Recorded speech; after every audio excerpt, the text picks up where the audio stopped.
A state-funded university in New Jersey is reportedly forcing students to comply with its strict COVID vaccine mandate or face disenrollment from the school entirely. Rutgers University was the first school in the nation to mandate the vaccine in 2021. And despite the national COVID emergency coming to an end earlier this year, Rutgers is still making students provide proof of immunization for the upcoming semester. Now, some New Jersey lawmakers are calling out the school for not following the science, with Republican Senator Scanlon, saying, quote, "It's baffling to see that from what should be a leading voice of science-based rationality comes arbitrary garbage. We now know for an absolute fact that the COVID vaccine protects no one except the recipient of the vaccine. Broad-based policies like this should only be enacted with the goal of protecting individuals from someone else's action or inaction. It's not the job of Rutgers or Governor Murphy or anyone else to enact a policy to protect me from myself and my own decisions, or from some perceived protection of my own self due to my own decisions."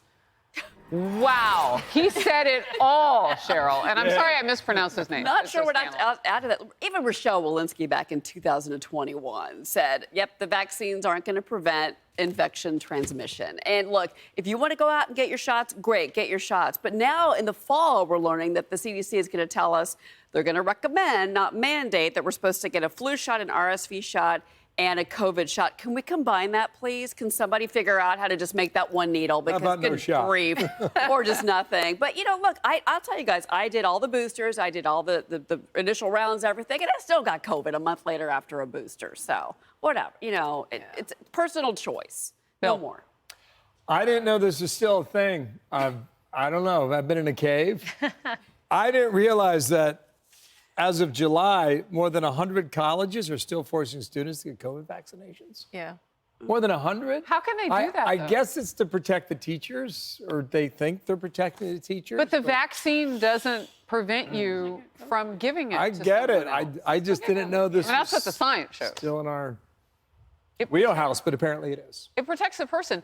And if you have a precondition, if you're over the age of 65, 70, 75, if you have those things where you need it individually, doctors are saying now those are the candidates for it. But that you and I sitting next to each other can't protect the other person by a vaccine. I mean, that's what the science is showing. Exactly. And people don't take well to coercion. I mean, these are young people. No, we don't. They can make these decisions for themselves. And I would just note one of probably the biggest drivers of vaccine skepticism, though he didn't intend it, was the president. I mean, think about some of the things he said. This is not about freedom or personal choice. Vaccinated people have the right to be angry. If you break the rules, be prepared to pay. Our patience is wearing thin. That's coercion, and people don't like it. If the president would have sat down and said, hey, I made the choice to get a vaccine, here's why, I think people might have been a little more open to at least hearing it. There you go. Yeah. That's interesting. And you know what's ironic to me is right after the pandemic, we've seen a decline in college enrollment and college completion. Actually, completion rates are down at an all-time low in a decade. And here we are adding more barriers to education, right? People talk about equity, inclusion, give opportunity to all. And this is going to deter the very students that we want to continue to motivate. You know what's funny, though, because you know young people are very crafty. Half of college students do admit in a survey that they lie about the vaccine status in their vaccine paperwork.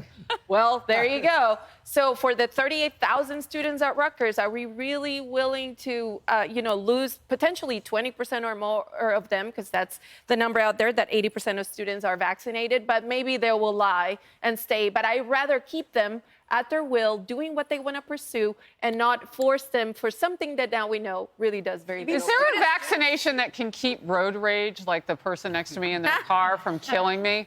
Because that's more likely to happen. Can we coerce that? Yeah. No, we can't, because people don't like coercion. Nope. Hey everyone, I'm Emily Campagno. Catch me and my co-hosts Harris Faulkner and Kaylee McEnany on Outnumbered every weekday at 12 p.m. Eastern, or set your DVR.